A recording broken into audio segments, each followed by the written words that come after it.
Donc, comme Jeanne l'a dit, le but, c'est évidemment pas de disserter sur la nutrition, parce que malheureusement, c'est un sujet qui est passionnant, mais qui est vraiment énorme, et qui est surtout sujet à des polémiques tout le temps, parce que c'est de la science de l'humain et qu'on est tous différents, et que je ne pense pas qu'il y ait une ligne de ce que je vais dire qui ne pourra pas être sujet à des débats entre les végétariens, nutritionnistes, médecins, et je veux voilà, juste essayer de présenter quelque chose d'assez précis qui vous concerne tous, qui est en fait comment je fais pour pouvoir être le plus préparé à ma séance, que ce soit un footing, une sortie longue, une VMA, et surtout comment je fais pour récupérer de ma séance.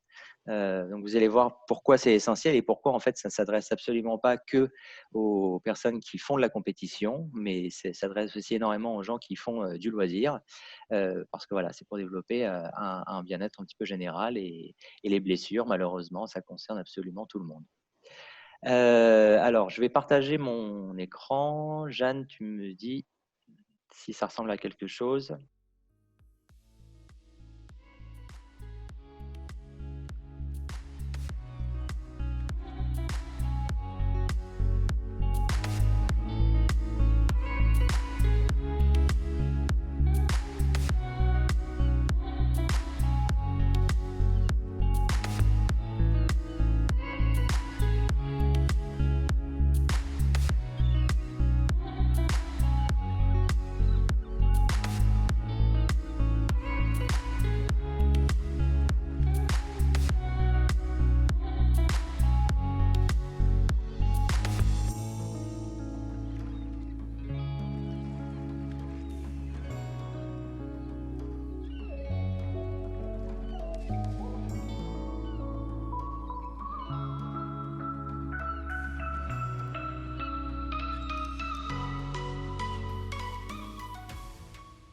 Vous avez des choses comme les brocolis, qui renferment énormément de bonnes choses par rapport aux mauvaises choses.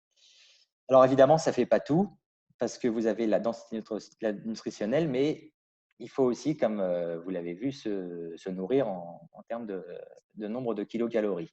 Donc, pour arriver à 2800 kilocalories, par exemple, si vous mangez que des brocolis, il y a un moment où ça ne va pas le faire, parce qu'il va falloir en manger des kilos et ça ne peut pas faire une journée. D'où l'intérêt d'essayer de piocher un petit peu dans ce que vous avez entre les fromages, les brocolis, les œufs, pour pouvoir avoir et la bonne quantité d'aliments et la bonne densité nutritionnelle de ces aliments. Alors, il y a un aliment qui avait, je crois, particulièrement perturbé Youssef quand j'ai fait ma présentation il y a 3 ans au stage de Montegordo. Je vous ai donc dit que le plus bas, c'était évidemment le coca. Et en fait, le plus haut, le deuxième, c'est le brocoli. Et le plus haut en termes de densité nutritionnelle, et qui est assez intéressant parce qu'il a aussi une bonne teneur en kilocalories pour 100 grammes, c'est le foie de veau. Voilà. C'est malheureusement pas un choix auquel on pense souvent. Mais si à la cantine, parfois, vous avez du foie de veau, je vous le conseille franchement, c'est celui qui est au top de la densité nutritionnelle. Voilà, donc cette pyramide, vous la connaissez, c'est la fameuse pyramide alimentaire avec, là, ici, tous vos besoins justement mixés entre qualitatif et quantitatif. À la base de cette pyramide, vous avez l'eau, donc ça, j'y reviendrai plus tard, qui est absolument essentielle. Et petit à petit, plus on monte dans la pyramide, et plus vous voyez qu'il faut restreindre les aliments, donc les céréales, les fruits et légumes 5 fois par jour, ça vous le connaissez, les produits laitiers à chaque repas, vous le connaissez aussi, les protéines animales ou végétales 1 fois par jour, les matières grasses à limiter au maximum, parce que malheureusement, les matières grasses, il y en a des très bonnes, mais celles qu'on rencontre le plus souvent sont mauvaises, et les produits sucrés, c'est à limiter au max, évidemment. Ce que contiennent en fait tous ces aliments, c'est 3 nutriments absolument essentiels que vous connaissez, que vous avez forcément entendu parler. C'est les glucides, qu'on dit carbohydrates en anglais, les protéines et les lipides. Alors, on identifie un aliment et on le classe en glucides, protéines, lipides par rapport à la teneur majoritaire que contient celui-ci. Donc, évidemment, les avocats n'ont pas 100% de lipides, les laits n'ont pas 100% de protéines et les fraises n'ont pas 100% de glucides. C'est juste que c'est à chaque fois les nutriments majoritaires dans ces produits. Quand les produits renferment par exemple autant de glucides que de protéines, comme ça peut être le cas pour les fèves ou les haricots, bon, ben, là, ils le mettent entre les deux.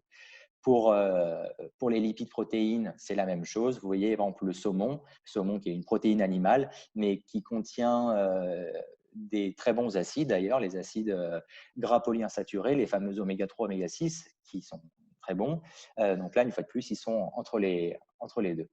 Alors, je ne devrais pas le dire, mais il y a un aliment en fait qui concentre les trois, les glucides, les protéines et les lipides. C'est un aliment cuisiné qui s'appelle la pizza. Du coup, et si elle est faite maison avec des bons produits, c'est parfait. Mais par contre, si c'est la pizza de Domino's Pizza, ça va poser des gros problèmes parce que, une fois de plus, la qualité des aliments qui seront choisis ne seront pas les bons. Voilà. Alors, je vais un peu détailler les trois nutriments pour que vous compreniez mieux la suite par rapport à ce qu'il y a à faire par rapport à vos séances en amont et en aval. Donc, les glucides, pourquoi je les présente en premier? Parce que c'est ceux qui vont être absolument essentiels à votre pratique. C'est ceux qui permettent de fournir de l'énergie rapidement et facilement, notamment au niveau du cerveau, absolument indispensable, et les muscles, aussi plutôt utiles pendant l'effort. Alors, 1 gramme de glucose, ça libère environ 4 kilocalories. Vous allez voir pourquoi je vous en parle après par rapport aux lipides. Dans notre sang, là, actuellement, on a à peu près 5 à 7 grammes de glucose disponible. Alors, le calcul, il est facile à faire par rapport au nombre de kilocalories du coup, qu'on a de disponibles immédiatement dans notre sang, puisque notre glycémie, c'est à peu près 1 gramme par litre de sang. On a entre 5 et 6 litres de sang, donc c'est 5 à 7 grammes, et ça libère 5, du coup, vous faites une multiplication par 4 et on arrive à 20 kilocalories. Donc, vous voyez qu'avec 20 kilocalories, on va nulle part en termes d'exercice physique. D'où l'intérêt d'avoir un stock. Et ce stock, il est sous forme de glycogène. Le glycogène, il est dans le foie, il y en a 150 grammes, et il est dans les muscles, il y en a 400 grammes. La grosse différence entre les deux, c'est que le glycogène qui est dans le foie, il peut être libéré dans le sang pour pouvoir faire tout ce qu'on fait là actuellement et pouvoir participer à l'effort directement. Celui qui est dans les muscles, il est utilisé uniquement dans les muscles. Celui-là, il n'est pas libéré dans notre circulation sanguine. Donc, 150 grammes plus 400 grammes de glycogène, ça fait environ 2200 kilocalories. Donc, autant vous dire que c'est vraiment pas terrible. 2200 kilocalories, en gros, c'est ce que vous dégagez pendant un marathon. Alors, on pourrait me dire, bah ouais, donc c'est génial, ça veut dire qu'on peut faire un marathon uniquement sur les réserves de glycogène. Pas du tout, puisque notre corps a absolument aussi besoin de ces glucoses pour faire fonctionner le cerveau, pour faire fonctionner les poumons, pour faire fonctionner tout ça. Et on ne peut pas dédier l'intégralité de ces 2200 kilocalories à l'effort physique uniquement basé sur les muscles. Donc, on va avoir besoin d'autre chose. Donc, au passage, les 2200 kilocalories, vous savez quand est-ce que vous les avez atteints en termes de réserve de glycogène? C'est le fameux mur des 30 km du marathon. Voilà, c'est quand vous arrivez à avoir l'énorme coup de bambou, c'est que vous venez d'épuiser tous vos stocks de glycogène. Et c'est là où vous ne pouvez plus compter que sur votre stock de glucose exogène, donc les fameuses petites doses à prendre avant le coup de bambou. Une fois qu'il est arrivé, malheureusement, c'est un petit peu tard.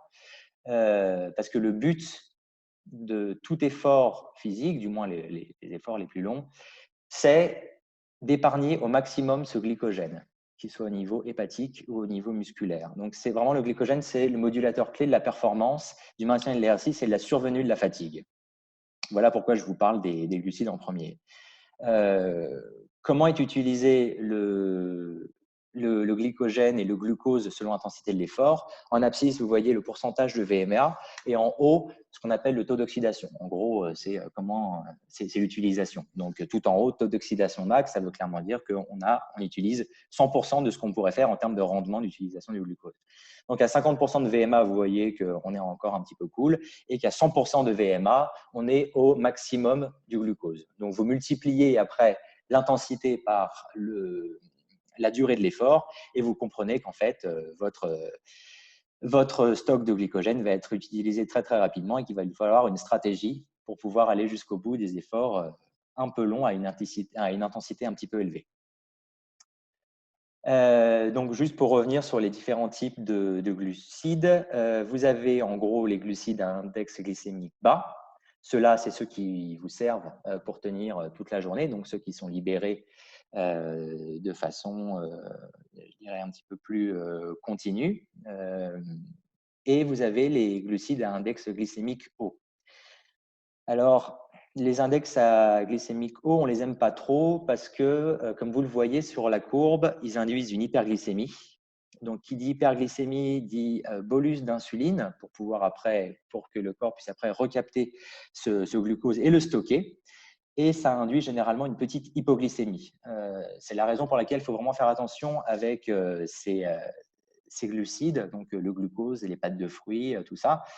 Si vous le prenez avant un effort un tout petit peu trop tard avant le départ, vous pouvez avoir cette petite hypoglycémie qui peut en fait vous filer un coup de bambou au moment du départ, ce qui est vraiment pas souhaitable. Mais c'est ces glucides à index glycémique bas qu'on va utiliser par contre après l'effort, parce que c'est eux qui vont pouvoir libérer très rapidement, qui vont pouvoir créer justement cette hyperglycémie et pouvoir répléter le stock de glycogène. Maintenant, les lipides. Donc, les lipides, eux, ils nous permettent aussi de libérer de l'énergie, mais ça, c'est plus l'énergie permanente, l'énergie de veille, celle dont on a besoin tous les jours. Pas forcément dans l'effort, comme peuvent le faire les glucides, mais à un état plutôt basal. Donc, 1 gramme de lipides, lui, libère 9 kilocalories contre 4 pour les glucides. On a une réserve énorme de lipides, parfois on aimerait bien la perdre d'ailleurs. On a à peu près 12 kilocalories de tissu, 12 kilos de tissu, ce qui représente à peu près 108 000 kilocalories. Ça veut dire que juste sur votre stock de lipides, concrètement, vous pourriez enchaîner 40 marathons. C'est important de boire aussi pendant ces 40 marathons, mais idéalement, vous voyez que notre corps a la capacité de libérer de l'énergie pour faire 40 marathons. En fait, le petit problème, c'est que notre organisme utilise très très mal les lipides pendant une course et pendant un effort. Comme vous le voyez, on va donc se retrouver avec la courbe, attendez, je vais mettre le pointeur, la courbe de l'utilisation des glucides, donc là avec une utilisation au max par rapport à la VMA. Et là, vous avez l'utilisation des lipides. Donc, vous voyez que c'est un petit peu l'inverse. Donc, en gros, quand vous êtes sur un 10 km, semi-marathon, marathon, vous êtes dans cette zone-là. Donc, en gros, comptez pas trop sur les lipides pour qu'ils puissent libérer de l'énergie. Et là, on compte vraiment beaucoup sur les glucoses. La petite feinte avec les lipides, c'est que vous voyez qu'ils fonctionnent très, très bien au repos. Là, ils fonctionnent, contrairement au glucose, qui, lui, n'est pas particulièrement sollicité au repos. Et quand vous montez un tout petit peu, il y a une zone où il est oxydé au maximal. Ça veut dire que là, vous êtes sur la zone où il y a la meilleure utilisation des lipides pour libérer de l'énergie. Ce point, en fait, ça s'appelle le point lipox max. Pourquoi lipox max? Parce que lipide oxydatif est maximal. Et puis après, il rechute par rapport à une intensité croissante de l'effort. Alors, on ne peut pas vraiment compter sur les lipides pour pouvoir contribuer à notre effort, mais par contre, on peut travailler sur ce point lipox max. Comme vous le voyez, c'est une zone avec plus ou moins 10%. Le but de l'entraînement, le but notamment des sorties à jeun, c'est de repousser au maximum ce point vers ici. Pourquoi? Parce que ça signifie que petit à petit, vous allez pouvoir un peu plus compter sur les lipides pendant votre effort. Donc ça, c'est une des pistes que vous pourrez creuser. Donc, on parle bien pour les Lipox Max de 65% de VMA. Donc, évidemment, je ne peux pas vous dire ce que ça représente parce que chacun a une VMA différente, mais c'est en aucun cas plus rapide que du 5 minutes au kilomètre. C'est d'ailleurs tant mieux parce que faire une sortie à jeun un peu rapide, là, vous avez un risque d'hypoglycémie et compagnie. Donc, c'est juste pour vous dire que si vous souhaitez un petit peu développer cette zone hypox max, sortie à jeun et surtout allure très, très cool. Et enfin, les troisièmes nutriments, les protéines. Les protéines, ils ont un rôle de soutien. Donc, c'est nos organes, c'est nos muscles, c'est nos tissus. Eux, par catabolisme, ils peuvent dégager 4 kilocalories par gramme de, d'ailleurs, lipides. C'est 1 gramme de protéines, évidemment. Évidemment, ils ne doivent surtout pas être utilisés comme énergie. C'est très simple, hein, vous touchez à votre muscle pour pouvoir dégager l'énergie, le muscle il pète. Donc, il est hors de question d'utiliser l'énergie des protéines pour pouvoir, il est hors de question de solliciter l'énergie des muscles pour pouvoir les solliciter pendant l'effort. Bref, je m'embrouille un petit peu, désolé.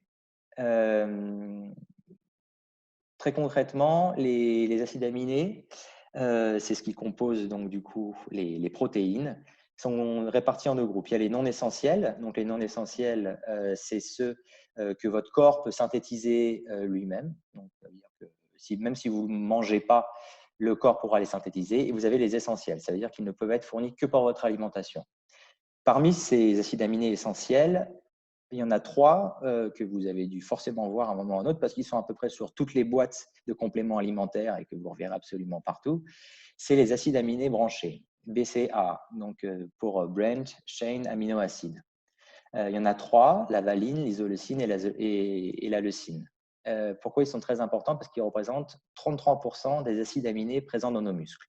Donc concrètement, quand on fait un effort, les premiers acides aminés à se casser la gueule, ça va être ces 3 acides aminés. Donc, très logiquement, les 3 qu'on va devoir reprendre très rapidement, ça va être ceux-là. C'est ceux que vous allez retrouver, par exemple, dans des préparations comme la whey et que vous allez retrouver dans toutes les salles de sport, toutes les salles de fitness. On va un petit peu s'attarder dessus tout à l'heure. Donc, je vous ai parlé là des 3 nutriments. Les glucides, les lipides et les protéines qui étaient contenues dans les aliments de la pyramide. Et la base de la pyramide, comme vous le voyez, c'est la boisson. En fait, ils auraient mieux fait de mettre de l'eau parce que là, on parle évidemment que d'eau. Et l'eau, c'est absolument essentiel. En fait, c'est simple, sans eau, la base s'effondre. Et je dirais que ça ne sert à rien d'avoir une rigueur particulière sur un régime X ou Y si vous n'avez pas intégré que l'eau était absolument à la base de tout et qu'au minimum 1,5 litre, sinon ça ne pourra pas marcher. L'eau, donc c'est 44 litres d'eau à peu près dans notre corps. On a en moyenne des apports de 2,6 litres d'eau par jour, 1,5 dans l'eau de bouteilles que vous utilisez et 1,1 dans les aliments. Évidemment, ici aussi, il y a un équilibre. On rejette 2,6 litres d'eau donc par jour par la respiration, par la peau, par l'urine et par les fesses. Voilà. Ça, je pense que vous le connaissez tous. Pourquoi est-ce que l'eau est un élément absolument incontournable? Parce que vous voyez que dans des organes aussi importants que les poumons et les muscles qui sont donc très sollicités pendant l'effort, vous avez une majorité d'eau. Et pour la thermorégulation, le sang donc vous savez donc le sang et la peau qui sont absolument indispensables pour la thermorégulation et qui sont composés aussi essentiellement d'eau. Donc, quelles vont être les conséquences d'une mauvaise hydratation sur notre pratique de la course à pied? Ça, une fois de plus, il ne s'agit pas forcément de questions d'intensité de l'effort, mais plutôt de l'environnement et de la façon, de la durée de l'effort, du taux d'humidité, de la température. Si vous avez une mauvaise hydratation, vous allez avoir une diminution du volume plasmatique. Le volume plasmatique, en gros, c'est l'eau qu'il y a dans votre sang. Pour pallier à ça, votre cœur va devoir battre beaucoup plus vite pour pouvoir avoir le même rendement, pas le même rendement, mais la même circulation sanguine dans votre corps. Vous allez vite comprendre que votre cœur va très vite s'épuiser et vous avez une contre-performance. Ça, c'est assez facile à comprendre.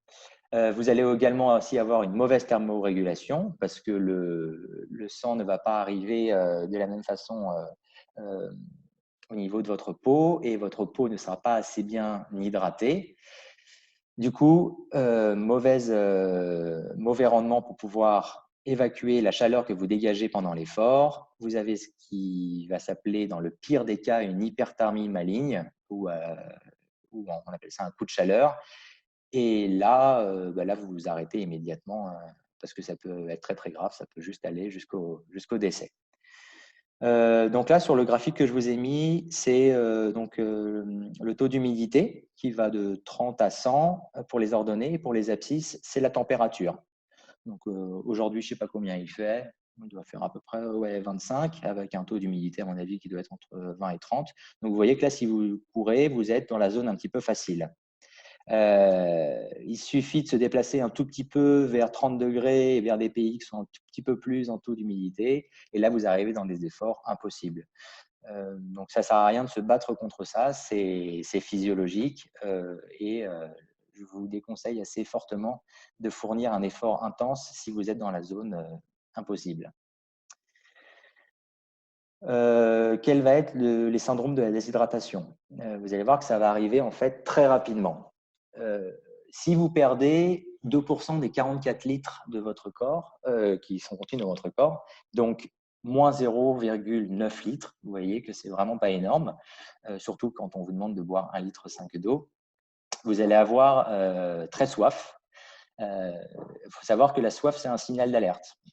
Quand vous avez soif, en fait, ça veut dire qu'il est déjà un petit peu trop tard pour boire. Ce qu'il faut, c'est boire avant d'avoir soif. Vous allez avoir déjà une capacité physique altérée. Ils ont fait des petits tests. Ils se sont aperçus, par exemple, que moins 2% d'hydratation, donc une déshydratation de 2%, c'était une perf de moins 7% sur un 10 000 mètres. Donc, ce qui signifie que si vous achetez en gros une paire de baskets 4% de chez Nike ou des Nike Next et que vous ne vous hydratez pas correctement, en fait, vous partez avec moins 3% pour votre perf. Bon, ça ne sera pas grand-chose, surtout quand vous prenez le prix de la chaussure.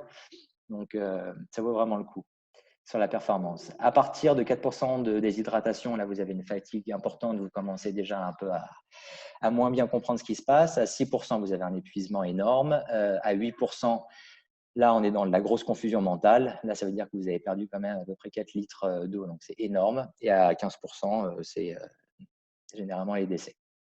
Il y a un marathon qui est assez connu pour ça, c'est le marathon de Chicago de 2007, il me semble, où il y avait eu des températures qui étaient énormes et ça s'était soldé, il me semble, par 10 000 abandons, 300 hospitalisations et une ou deux morts par hyperthermie maligne. Ça reste des cas un petit peu d'école qui montrent l'impact que peut avoir la chaleur là-dessus. Donc prévention, toujours boire avant d'avoir soif. Comment j'évalue mon hydratation? Alors, en fait, c'est très, très simple. J'ai vu qu'il y avait des applications, des choses qui étaient assez sophistiquées. C'est très simplement la couleur de votre pipi. Aussi simple que ça. Si vous voyez que c'est blanc, pâle, c'est bon. Si c'est jaune, orange, c'est pas bon. Donc, vous buvez jusqu'à temps que ce soit bon. Voilà. C'est à peu près l'outil le plus bête que vous puissiez avoir. Comment boire? Je ne vais pas vous faire un plan sur comment boire, je vous ai juste proposé des petites choses. Le mieux, c'est d'avoir toujours une petite bouteille avec soi, de boire 50 centilitres dans la matinée, boire 50 centilitres dans l'après-midi. Là, normalement, après, avec le petit déjeuner, le dîner et le déjeuner, vous arrivez à 1,5 litre sans trop de problème. Alors, du coup, on arrive aux choses qui nous intéressent vraiment. Avant ma séance, qu'est-ce que je dois faire? Je dois déjà me poser la question, est-ce que j'ai besoin d'être absolument à 100% pour ma séance? Et on n'a pas besoin d'être à 100% absolument pour un footing. La première chose que je vais faire, ça, quelle que soit ma séance, que j'ai besoin d'être à 100% ou pas, c'est de bien m'hydrater. Une fois de plus, on regarde la couleur du pipi. Si vous êtes dans l'orange, prenez quand même 2-3 verres d'eau avant, ça pourra être nécessaire pour l'effort que vous allez avoir à fournir. Est-ce que j'ai besoin de faire des efforts intenses? Donc, par effort intense, j'entends PPG, musculation ou VMA, ou sortie longue. Dans ces cas-là, on va tout faire pour avoir une glycémie un peu normale, même si juste avant une séance, il est un petit peu tard pour faire des stocks de glycogène. Et puis, on va éviter évidemment la fringale. Comment est-ce qu'on va faire ça? On va faire une collation 1 à 2 heures avant, donc une collation un petit peu légère. Si jamais le petit déjeuner, le déjeuner, le petit déjeuner, selon l'heure à laquelle vous faites votre séance, est vraiment trop éloigné de votre séance. Donc, vous savez tous que c'est 3 heures de digestion à peu près pour un repas normal. Donc, voilà, gardez un petit peu ça en tête pour savoir quoi prendre avant vos séances. Concrètement, ça veut dire quoi? C'est comme je vous l'ai dit, 1 ou 2 verres 30 minutes avant ma séance. Si, de toute façon, ça n'est pas de mal. Et si jamais vous sentez que vous n'êtes pas assez bien hydraté, pour avoir une glycémie optimale juste avant les séances, donc une fois de plus, 30 minutes avant, après, soit une compote de pommes, soit une banane, soit une pâte de fruits ou des céréales. Et si vous avez envie de faire une collation, donc 1 à 2 heures avant votre séance, privilégiez plutôt des index glycémiques moyens à faibles, c'est-à-dire des yaourts, des fruits secs ou des céréales. Quelque chose donc qui sera digéré facilement et qui va avoir un plateau de glycémie qui va vous permettre d'absorber un petit peu l'effort. Donc, une notion absolument essentielle, c'est la fenêtre métabolique. La fenêtre métabolique, c'est les 20 minutes qui vont suivre l'arrêt de l'activité. Donc, l'arrêt de l'activité, ce n'est pas la fin de votre séance, c'est la fin des efforts que vous allez fournir. Ce qui signifie que si vous êtes au stade que vous avez fini votre séance, votre footing de récup, et que vous devez aller chez vous en courant, en petit footing, la fin de l'activité, c'est la fin de votre petit footing une fois que vous êtes arrivé chez vous. Ça ne sert à rien de se précipiter sur la fin de sa séance pour absolument pouvoir répléter tout ce que vous avez perdu. Vous avez le temps. C'est vraiment quand vous êtes à l'arrêt. Donc, la question qu'on va se poser là, c'est qu'est-ce que je vais devoir reprendre par rapport à ce que j'ai perdu? Et c'est là, justement, qu'on va avoir besoin d'un repas d'une bonne densité nutritionnelle. Parce que finalement, si on perd des protéines musculaires, si on perd du glucose via la dégradation du glycogène, ben c'est un petit peu bête de le remplacer par des mauvaises choses. Parce que ces mauvaises choses, elles vont être intégrées dans votre corps et à la séance d'après, votre corps va vous le rappeler. Voilà.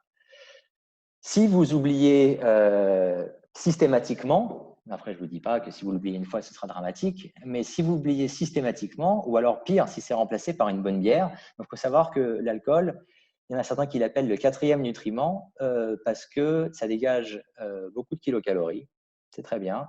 Le problème, c'est que c'est hypoglycémique, donc non seulement ça ne va pas rétablir votre glucose parce qu'il n'y a pas de glucose à l'intérieur, mais en plus, ça va continuer à creuser votre hypo et ça va bloquer la resynthèse protéique. Donc, c'est pile poil ce qu'il faut faire pour pouvoir creuser une fois de plus les petites micro-lésions que vous pouvez avoir dans vos muscles. Si vous prenez une bière ou plusieurs, ou alors un bon alcool fort dessus, ça va bloquer justement la réparation de vos fibres musculaires et vous allez commencer du coup la séance d'après avec des petits trous dedans qui petit à petit vont se forcer et vont arriver à un moment inévitablement sur une blessure. Donc à court terme, c'est une déshydratation, une hypoglycémie. Le lendemain, évidemment, ça peut être des courbatures, des douleurs et des incapacités à refaire une séance à 100%. Et sur du long terme, c'est ce qu'on redoute tous, c'est les fatigues chroniques, c'est les fractures du fatigue, c'est les blessures, c'est bref, tout ce qu'on ne veut pas. Alors pourquoi c'est un petit peu magique cette fenêtre métabolique? Parce que c'est le seul état physiologique où votre corps n'a pas besoin, votre pancréas n'a pas besoin de sécréter de l'insuline pour pouvoir capter du glucose. En fait, votre corps est tellement en alerte après un effort physique, et encore plus si l'effort a été intense, qu'il va faire rentrer du glucose sans avoir besoin d'insuline. Et en fait, c'est un peu ça qui est magique. Et c'est pour ça qu'on conseille ça, notamment avec les diabétiques, c'est qu'on peut avoir une rentrée de glucose sans avoir à solliciter le pancréas, une sécrétion d'insuline, ce qui peut faire défaut à certains diabétiques. Voilà. Donc, ça, c'était avant la séance. Je pense que je ne vous ai rien appris d'essentiel, le sucre, l'hydratation. Maintenant, après ma séance, et c'est là où le bât blesse, parce que c'est là où on a tous des comportements qui peuvent être un petit peu délétères parfois. Donc, les 2 questions à se poser, c'est qu'est-ce que j'ai perdu et qu'est-ce que j'ai cassé? Ce que je perds systématiquement, c'est l'eau, via la transpiration, via la respiration aussi. Comme vous l'avez vu, on dégage pas mal d'eau aussi en respirant. J'ai forcément perdu du sucre via l'utilisation du glucose par rapport à l'intensité et la durée de mon effort. J'ai cassé des protéines musculaires, plus ou moins, par rapport à l'intensité de mon effort, et des sels minéraux. Donc maintenant, la question, ça va être comment je vais faire pour le récupérer. Comment je fais pour récupérer l'eau que j'ai perdue. Donc ça, comme je vous l'ai dit, si vous sortez de cette présentation avec ce message, c'est parfait. Comment je fais? Je bois pour pour récupérer l'eau que j'ai perdue. La capacité stomacale, c'est à peu près 600 millilitres pour les femmes, 750 pour les hommes. Tout ça pour vous dire que ça ne sert à rien de vous descendre une bouteille de 1 litre ou 1,5 litre. La capacité max, c'est 750. Donc, si vous faites 500 millilitres, la même bouteille que vous utilisez par exemple pour vos matinées et vos après-midi, vous êtes bien. Si jamais l'effort est un petit peu long ou alors qu'il a fait très chaud, dans ces cas-là, vous pouvez monter à 1 litre. Et si vous sentez que votre transpiration vous voyez qu'elle est bien salée, elle est bien concentrée, dans ces cas-là, n'hésitez pas à mettre 1 gramme de sel dans vos bouteilles. 1 gramme de sel, c'est quoi? C'est les petits sachets qu'on vous donne généralement dans les restos. Voilà. Donc voilà, ça c'était pour l'hydratation. C'est priorité absolue. Une fois que vous avez bien bu, maintenant on va adapter ça au type de séance. Alors ça va aller assez vite parce que bon, je sais que ça a été un petit peu long sur les généralités, mais c'était indispensable pour que vous compreniez ça maintenant. Alors un footing, ça n'a rien de traumatisant. L'effort n'est pas vraiment intense. Il n'y a pas une nécessité absolue de récupérer ce que vous avez perdu. Donc, il y a de l'eau de toute façon. Et quand vous rentrez chez vous, vous faites un repas équilibré. Et vous faites attention à la qualité de ce que vous mangez, notamment dans la fameuse fenêtre métabolique. Alors, en fait, d'ailleurs, on l'appelle fenêtre métabolique, mais elle devrait s'appeler fenêtre anabolique parce que pendant ce temps, vous ne faites que récupérer des choses, vous ne faites que synthétiser des choses. Voilà, il n'y a pas de catabolisme pendant cette fenêtre-là. Donc, voilà. Pensez bien à la qualité de ce que vous mangez 20 minutes à une demi-heure après vos efforts. Si vraiment vous êtes loin de chez vous et que vous ne pouvez pas vous faire un repas, par exemple après une compétition, mais là, une compétition, c'est un effort qui est un peu plus intense, donc on y reviendra juste après. Dans ce cas-là, vous prenez une barre qui est facile à transporter ou une banane. Voilà. Pour les footings, donc pas de choses vraiment particulières. Après ma PPG ou ma musculation, qu'est-ce que j'ai cassé? Là, j'ai cassé beaucoup de fibres musculaires. C'est un peu le but, d'ailleurs. J'ai utilisé aussi un petit peu de glucose, parce que c'est, une fois de plus, l'énergie principale qu'on utilise pendant l'effort. Mais là, le plus gros risque, évidemment, c'est de faire de la PPG, de la musculation, et puis de rien faire les 20 à 30 minutes après la séance. Donc là, l'essentiel, ça va être de récupérer les protéines que vous avez cassées. Et essentiellement, il faudra les récupérer avec la bonne qualité de protéines. Et c'est les fameux BCAA, les acides aminés branchés dont je vous ai parlé, que vous allez retrouver dans les aliments qui contiennent des protéines. Donc, pour ne pas faire des calculs trop chiadés, on a tous des besoins en protéines un petit peu différents, mais sachez que 20 grammes de protéines après une séance de PPG de musculation, c'est le standard. Donc, je vous ai mis quelques petits indices. Un yaourt, c'est à peu près 4 à 5 grammes. Après, ça dépend de votre yaourt. Aux États-Unis, il y a des yaourts à 15 grammes de protéines, donc je vous laisse voir. Il y a les œufs, c'est 7 grammes à peu près. Tout ce qui est protéines animales, comme le saumon, comme le poulet, évidemment les protéines végétales. Si vous êtes loin de la maison, vous ne pouvez pas rentrer directement après votre séance de PPG ou de musculation. Dans ces cas-là, vous avez la fameuse whey. Alors, je vais juste faire un petit point là-dessus parce que c'est vrai que c'est très, très utilisé. Il y a beaucoup de mythes autour de ça. Quels sont les avantages de la whey? Alors déjà, qu'est-ce que la whey? La whey, c'est simple, hein, c'est du lait, en gros, ce qu'on appelle le lactosérum. Dans le lait, vous avez la whey, qui sont les protéines qui vont être utilisées de façon très rapide, et la caséine, qui vont être plus des protéines d'assimilation, donc qui vont refaire un peu le muscle, mais sur du plus long terme, pendant la nuit, par exemple. Les avantages de la whey, c'est que c'est facile à transporter et à boire. Vous mettez de la poudre dans une bouteille de 500 millilitres et on n'en parle plus. Comme c'est une boisson, c'est disponible très rapidement, juste après l'effort. Ça met un accent particulier sur les BCAA. Dès que vous allez trouver des sachets de whey, par exemple, vous allez voir que le premier terme qui arrive, c'est BCAA, évidemment. Vous l'avez compris, c'est les 3 acides aminés qui composent essentiellement vos muscles et qui doivent être refournis le plus rapidement après une séance. Et surtout, ces préparations à base de whey, en fait, éliminent pas mal d'acides gras et de sucre, ce qui peut être intéressant. En fait, si vous prenez un yaourt, ça vous fournit des très bonnes protéines, mais bon, ben, il y a les acides gras qui peuvent aller avec et il y a des sucres simples, par exemple, si vous prenez des yaourts aromatisés. Ce qui, bon, ce qui est pas grave pour un yaourt, mais si vous voulez arriver à 20 grammes avec des yaourts, au bout d'un moment, ça pose un problème. L'inconvénient, c'est que c'est évidemment un traitement industriel, que ça ne permet pas d'avoir des apports aussi diversifiés qu'un repas équilibré, et que ça ne doit surtout pas être utilisé pour remplacer un repas, en aucun cas, parce qu'une fois de plus, il y a des protéines, mais il manque absolument tout ce qui va à côté. Et la provenance est souvent assez floue. Je vous ai juste fait du coup un petit focus sur les extraits de ce que vous pouvez trouver avec la whey. Donc vous voyez les fameux 3 BCAA qui sont ici. Donc la valine, l'isoleucine, la leucine, qui sont plus qu'il n'en faut. Avec les fameux 20 grammes de protéines que vous retrouvez ici, pour un total de 400 kilocalories. Donc ça, c'est à peu près, excusez-moi, 100 kilocalories. Donc vous voyez que c'est peu calorifique, ce qui est intéressant, parce que ça veut dire que vous pouvez prendre un repas en fait complet à côté pour reprendre un petit peu en kilocalories. Pas beaucoup de glucides et quasiment pas de lipides. Voilà. Donc c'est une bonne solution, mais surtout ne pas penser que ça suffit à lui seul. Je fais un point très, très important avec vous. Je pense que en ce moment, particulièrement avec tout ce qu'on entend, c'est l'actualité. Si vous prenez ce type de complément, regardez toujours sur les boîtes à ce qu'il y ait la norme AFNOR NFV 94001.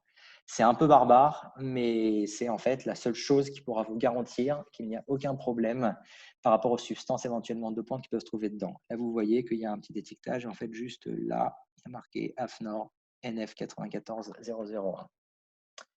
Voilà. Donc ça, c'était pour information. Donc pour la course en endurance, c'est 1,2 à 1,7 grammes de protéines par kilo par jour. Donc c'est par jour et là, on ne cible pas particulièrement le post-séance.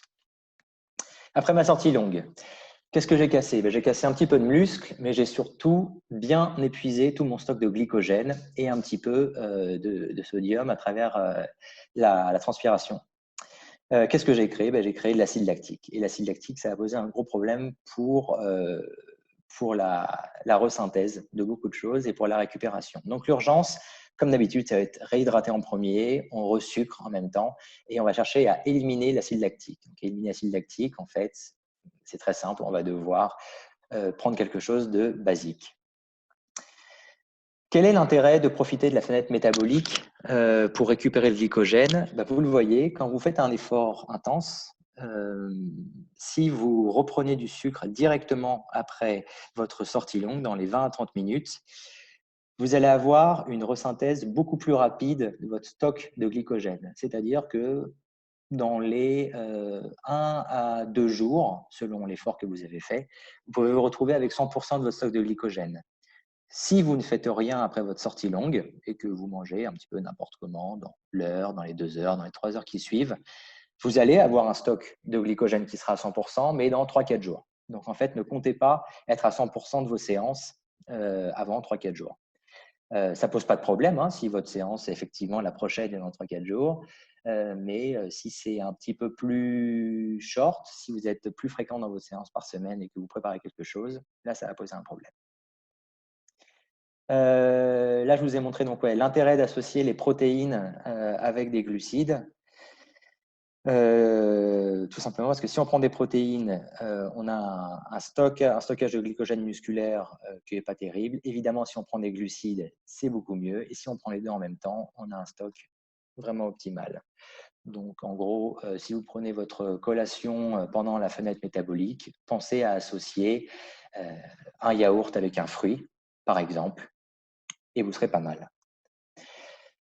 Voilà, là je vous ai juste précisé quels étaient à peu près les taux, quelles étaient les doses de glucose et de glucides à prendre après une sortie longue. S'il fait froid, il faut en prendre plus que quand il fait chaud. Je ne vais pas rentrer dans les détails, mais c'est par rapport au fait que votre corps doit doit faire plus d'efforts pour pouvoir garder sa température. Donc, 1, on se réhydrate, 2, on se resucre et 3, on va alcaliniser via des bicarbonates et on va essayer de récupérer aussi le sodium.